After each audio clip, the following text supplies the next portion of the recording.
नमस्कार। इसके पहले कि हम हमारी ये कहानी शुरू करें, मैं आप सबसे कुछ पूछना चाहूँगी।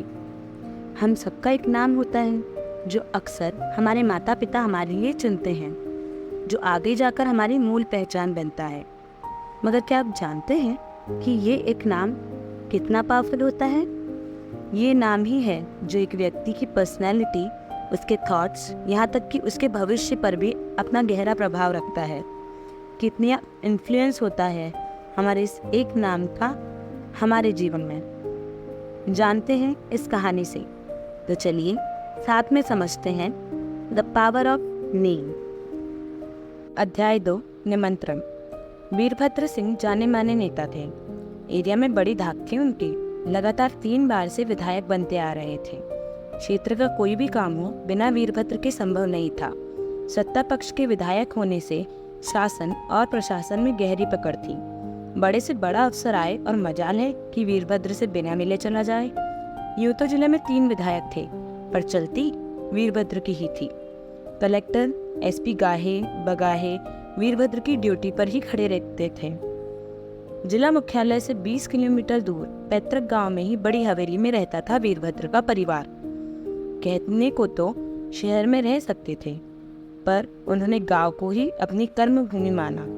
नतीजतन पूरा परिवार वहीं रहा, यूनाइटेड, और गांव का एक मोहल्ला ही उनके नाम हो गया, जिसमें लाइन से 3 बड़ी कोठियां और बड़े से अहाते में हर कदम खड़ी रहने वाली सभी मॉडल के वाहन, जिसमें जैगुआर से लेकर ऑडी और लैंड रोवर जैसी गाड़ियां थी। वीरभद्र ने कई बार प्रयास किया रोल्स रॉयस खरीदने का, पर कंपनी की शर्तों को पूरा न कर पाने के कारण हर बार चूक जाते थे। नर्मदा किनारे गांव, जिसमें 2000 बीघा के काश्तकार थे वीरभद्र। पिता की 2 शादियां हुई थी। बड़ी के वीरभद्र और बलभद्र थे, और छोटी से अभयराज। अभयराज की मां से ठाकुर चंद्रबान ने अपने चौथे पन में शादी की थी, जब पहली पत्नी गुजर गई। नतीजा अभयराज और वीरभद्र में 30 साल का अंतर था। जब ठाकुर चंद्रबान का इंतकाल हुआ, तब अभय मात्र 10 बरस का था, जिसका परिणाम यह हुआ कि पूरी जमीन पर वीरभद्र का कब्जा रहा। बड़े होने पर अभयराज ने अपना हिस्सा मांगा, पर नहीं मिला। वीरभद्र के रौब के आगे किसकी हिम्मत थी जो अभय को न्याय दिला पाता? थक हार कर अभय ने कोर्ट का सहारा लिया और फैसला पक्ष में आया, आधी जमीन का। पर फैसले से क्या होता है? कब्जा तो मौके पर चाहिए था, और वह मिला नहीं। सोचा बेच दे, जो भी पैसा मिले। खरीदने वाला खुद ही कब्जा ले लेगा, पर वीरभद्र से कौन पंगा लेता? सो कोई खरीदार भी नहीं मिला। वीरभद्र के व्यक्तित्व में बड़ा रौब था, ठसक और गर्वीलापन था। 6 फुट से अधिक ऊंचाई और चौड़ी छाती, सफेद काले बाल और लंबी काली सफेद मूंछें। रेशम के कुर्ते और बंडी धोती में जब वे लैंड रोवर से उतरते तो जो देखता सर झुका लेता सम्मान में। वीरभद्र जितने प्रभावशाली लगते, बलभद्र छोटा भाई उतना ही खूंखार। प्राइमरी पास पहलवान बलभद्र का दिमाग उतना ही चलता था कि किसे पीटना है, किसके घर में आग लगवानी है। वीरभद्र का एक ही बेटा था, प्रकाश राज, और वह सौतेले भाई अभयराज से उम्र में बड़ा था। अभयराज के साथ बचपन में खेलने वाला प्रकाश दादाजी के गुजरने के बाद अभय का जाने दुश्मन बन गया था। वीरभद्र ने अनेक मौकों पर अपनी सूझबूझ से दोनों में दोस्ती कराई थी। वीरभद्र ने जमीन न ले पाने से हताश अभयराज ने हथियार डाल दिए और वीरभद्र की शर्तों के तहत उनके गैंग में ही शामिल हो गया। अपनी भाई और बेटे की कोठी के आगे बने पुराने घर में अभयराज की रिहाइश करा दी गई। घर पुराना था, पर पिताजी के समय का बना होने से बड़ा बहुत था। अभयराज ने उसमें ही अपनी नियति जान उसे ठीक ठाक मरम्मत से आकर्षक बना लिया था। जमीन से अभय के क्लेम हटाते ही वीरभद्र उसके प्रति नम्र हुए और ट्रांसपोर्ट कंपनी का मैनेजर बना उसे काम पर लगा दिया। प्रकाश राज की शादी को पसंद की गई लड़की से बनते बनते न जाने किस बात पर बिगड़ गई, और अभयराज को इसी बहाने सुंदर लड़की बीवी के रूप में मिल गई। यूं तो वीरभद्र को आला अधिकारी सलाम करने आते थे, पर लोकल थाने के स्टाफ की बहुत चिंता करते थे। हर छोटे बड़े कर्मचारी को वीरभद्र का सहारा था, और वे उसे निभाते भी थे। हंडी मार्ग का थानेदार जो भी आता वीरभद्र के यहाँ जरूर हाजिरी बजाने आता था। पर इस बार का थानेदार नया आया था। उस दिन थाने का जिम्मा संभालने के बाद छुट्टी पर चला गया था अपनी ही शादी के वास्ते, सो वीरभद्र से मुलाकात नहीं हो पाई। वीरभद्र को अखरा तो जरूर, पर समय अनुसार संतुलन बनाने वाले वे इसे पचा गए। हंडी थाने का पूरा स्टाफ यहाँ कार्निस बजाता है, पर अभी तक ठाकुर साहब के दरबार में नया थानेदार नहीं आया। रतन सिंह कारिंदा ने भड़काया। होगी कोई मजबूरी, सुना है दरोगा की नई नई शादी हुई है। वीरभद्र ने शांत स्वभाव से पूछा। हाँ, बड़ी खूबसूरत बीवी है उसकी, प्रकाश राज ने आह भरी धीरे से। भतीजे, कंट्रोल करो अपने आप को, कोई ऐसी वैसी हरकत ना कर देना, नहीं तो लेने के देने पड़ जाएंगे। बलभद्र ने आंखें तरेरी। क्या बड़बड़ा रहे हो दोनों? वीरभद्र गरजे। जी कुछ नहीं, प्रकाश कह रहा है कि हमें तो बुलाया नहीं दरोगा ने अपनी शादी में, तो हम बुला लेते हैं। जी? बलभद्र चौंका। हाँ, हमारे गांव के पास में थाना है, तो उस थाने के स्टाफ का ख्याल रखना हम लोगों का फर्ज है। पिताजी, आप सही कह रहे हैं, मैं रतन सिंह को बेचकर बुलवाऊं? प्रकाश की उतावली स्पष्ट थी। बुला कर नहीं लाना, निमंत्रण देना है खाने पर। थानेदार और हमारे यहाँ आकर खाना खाए, जो सुनेगा तो क्या कहेगा? क्या कहेगा? हम थानेदार को नहीं, नव दंपति को गार्जियन की तरह बुला रहे हैं। जैसा आप चाहे भाई साहब। तो कब बुलाना है? मेरा मतलब कब निमंत्रण देना है? आज। क्या? बलभद्र और प्रकाश दोनों चौंक गए। हाँ, आज शाम को। व्यस्तताएं इतनी रहती है कि कल का क्या पता कहाँ हो, इसलिए आज ही रखो। और हाँ, तहसीलदार को भी बुला लेना, नहीं तो उन्हें बुरा लगेगा। ठीक है, फिर किसे भेजा जाए निमंत्रण देने? प्रकाश खुद जाएंगे और सम्मान सहित आमंत्रित करेंगे। उनसे कहना कि नववधु को लेने हमारी गाड़ी जाएगी। जी? जी हाँ। अब कोई कंफ्यूजन नहीं, शाम की तैयारी की जाए। रौबीली आवाज गर्जी वीरभद्र की। विशाल लोहे के गेट के सामने जैसे ही गाड़ी पहुंची, दरबान ने दौड़कर गेट खोला। गाड़ी ने अंदर जाते ही स्पीड पकड़ी और तकरीबन आधा किलोमीटर डामर सड़क पर चलकर महलनुमा कोठी के पोर्टिको में रुकी। गाड़ी के रुकते ही शोफर ने उतरकर दरवाज़ा खोला और युवा जोड़े ने नीचे पैर रखे। नई नवेली दुल्हन और दरोगा जी का स्वागत है, कड़क आवाज़ गूंजी तो सर उठाकर देखा राम जी ने। पोर्च की सीढ़ियों के ऊपर वीरभद्र खड़े थे अपने पूरे परिवार के साथ। सर, इतने सम्मान से मैं अभिभूत हूँ। हम दोनों ही रास्ते पर आप लोगों की सदाशयता की ही बात कर रहे थे। इतने बड़े लोग और इतना बड़ा दिन। हाथों को जोड़ जानकी के साथ सीढ़ियां चढ़ते हुए राम जी बोले। नई दुल्हन का स्वागत करने की तो हमारी भारतीय परंपरा है, इसमें बड़े दिल की क्या बात है? वीरभद्र राम जी के कंधों पर हाथ रखकर बोले। जानकी का स्वागत करने परिवार की एक युवा स्त्री आगे बढ़ी और थाल में रखे कुमकुम का तिलक किया। यह हमारे छोटे भाई अभय राज की पत्नी है त्रिवेणी। मैं आप लोगों का सबसे परिचय करा दूं। कहते हुए वीरभद्र ने बलभद्र, बेटे प्रकाश और अभय राज का परिचय कराया।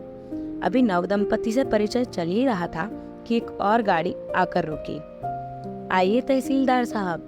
गाड़ी से एक महिला अधिकारी के उतरते ही बलभद्र सीढ़ियों पर नीचे आकर बोले।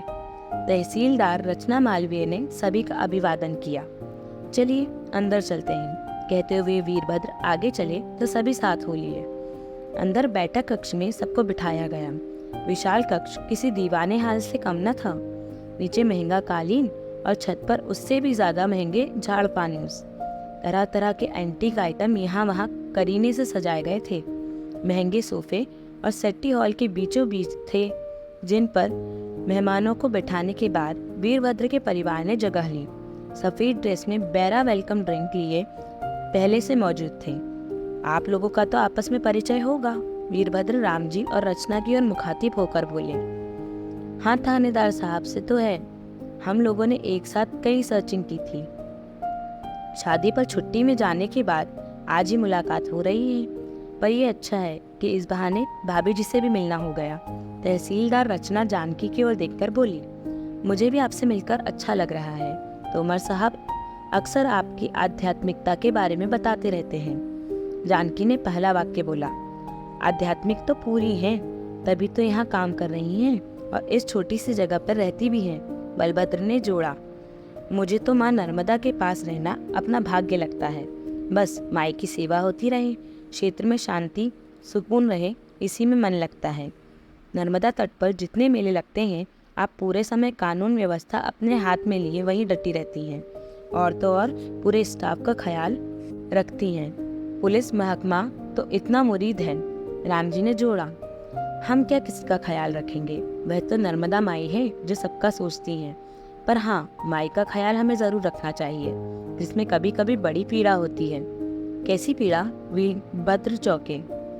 सर, नर्मदा से रेत का अवैध उत्खनन बहुत हो रहा है और हम चाह कर भी कुछ नहीं कर पा रहे हैं।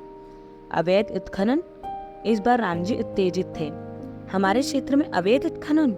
लगता तो नहीं, पर यदि ऐसा है तो आप कार्यवाही करें बिना किसी दबाव के। मैं आपको पूरा संरक्षण देता हूँ। वीरभद्र के स्वर में दृढ़ता थी। हाँ मैडम, पुलिस भी आपके साथ है। हम दोनों के रहते ये कैसे हो सकता है कि कोई अपने लाभ के लिए कानून तोड़े? राम जी ने जोड़ा, और हमारी नर्मदा को कोई क्षति पहुंचाए ये तो बर्दाश्त नहीं किया जा सकता। वीरभद्र के चेहरे पर आक्रोश था। सर, जब आपका संरक्षण है तो हम वचन देते हैं कि अब तक हुआ सो हुआ, अब नहीं होगा। राम जी ने वीरभद्र को आश्वस्त किया। मुझे आप दोनों जैसे ऊर्जावान अधिकारियों से ही यही आशा है। वीरभद्र ने सुकून की सांस ली। चलिए, खाना तैयार है और डाइनिंग हॉल में आपकी बात जो रहा है। त्रिवेणी आकर बोली। वीरभद्र सबको लेकर डाइनिंग हॉल की ओर बढ़ गए। प्रकाश और अभयराज खाने से पहले सूप की जगह एक एक पैग लेना चाह रहे थे, पर वीरभद्र का रुख देखकर सहम गए। खाना त्रिवेणी की देखरेख में बना था, जो पूरा शाकाहारी था। तहसीलदार रचना के बारे में सभी को पता था कि वे प्योर वेज ही लेती हैं, और यही हाल जानकी का था। सो महिलाओं का सम्मान रखते हुए वीरभद्र ने सभी के लिए वेजिटेरियन ही बनवाया था, जिसे घर के दूध, दही और घी ने चटकारे वाला बना दिया था। खाने के समय त्रिवेणी की गर्मजोशी और उल्लास ने जानकी को बहुत प्रभावित किया। त्रिवेणी भी जानकी के सादा किंतु ऊर्जावान व्यक्तित्व से इम्प्रेस थे, और वीरभद्र को लग रहा था कि दोनों में अच्छी चलने वाली है आगे। खाने के बाद सबसे विदा ले राम जी और जानकी वापस चल दिए। वीरभद्र की गाड़ी ही उन्हें छोड़ने जा रही थी। रास्ते पर दोनों ठाकुर परिवार के साथ की और जिंदा दिली की बातें करते रहे। राम जी तो इस बात से ही खुश थे कि ठाकुर साहब ने उन्हें कार्यवाही में सहयोग देने का आश्वासन दिया है। अब देखना मैं कैसे रेत चोरों को पकड़ आता हूँ। अपने आप में ही बड़बड़ा रहे थे राम जी। तब तक घर आ गया। अरे भाई साहब खड़े हैं। इससे पहले कि गाड़ी रुकती, जानकी बोल पड़ी। कौन? चौंक गए राम जी। देखा तो बनवारीलाल शर्मा खड़े थे। शर्मा जी इतनी रात गए? किसी अनिष्ट की आशंका से राम जी का दिल बैठ रहा था। गाड़ी रुक भी नहीं पाई कि हड़बड़ा कर गेट खोल उतरे। शर्मा जी, तोमर साहब कहते हुए तेजी से शर्मा जी लपके। क्या हुआ?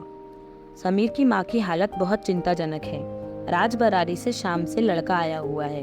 मैं आपके पास आता इससे पहले ही आप पार्टी में चले गए। कहाँ है लड़का? घबरा गए राम जी। गाड़ी में बैठा है। मैंने गाड़ी भी किराए की कर ली है, बस आप चलिए। उतावलापन था शर्मा जी की आवाज में। हाँ हाँ चलो। जानकी, तुम ही ताला खोलकर घर में अंदर जाओ। मैं निकलता हूँ शर्मा जी के साथ। मैं भी चलूंगी। क्या? हाँ, मैं भी चलूंगी। तुम जानती भी हो कि राजबरारी कहाँ है और कितनी दूर है यहाँ से? जल्ला गए राम जी।